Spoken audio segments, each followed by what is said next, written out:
लक्ष्मी पूजा कसरी गर्ने? 1. सुरुमा लक्ष्मीको पूजास्थल बनाउने, जहाँ गणेश, सरस्वती, लक्ष्मी, श्रीयन्त्र र कुबेरयन्त्र स्थापना गर्ने। 2. पूजास्थलको माझमा दियो राख्ने, त्यसको दायाँ कलश र बायाँ गणेश स्थापना गर्ने। 3.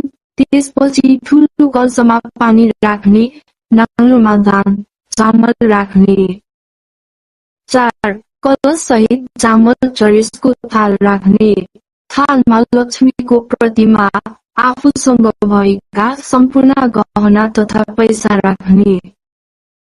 5. गोबर वा रातो माटोले आँगनबाट लिपेर घरभित्र लक्ष्मीको पूजास्थलसम्म बाटो र पाइलाको छाप बनाउने। 6. यसरी सबै सामग्री तयार पारिसकेपछि कर्मपात्रमा कुशको टुक्रा राख्ने। 2.7 के 7. कुशको ओठी लगाइसकेपछि विधिवत रूपमा पूजा गर्ने, सेन्ड ए गिफ्ट। 7.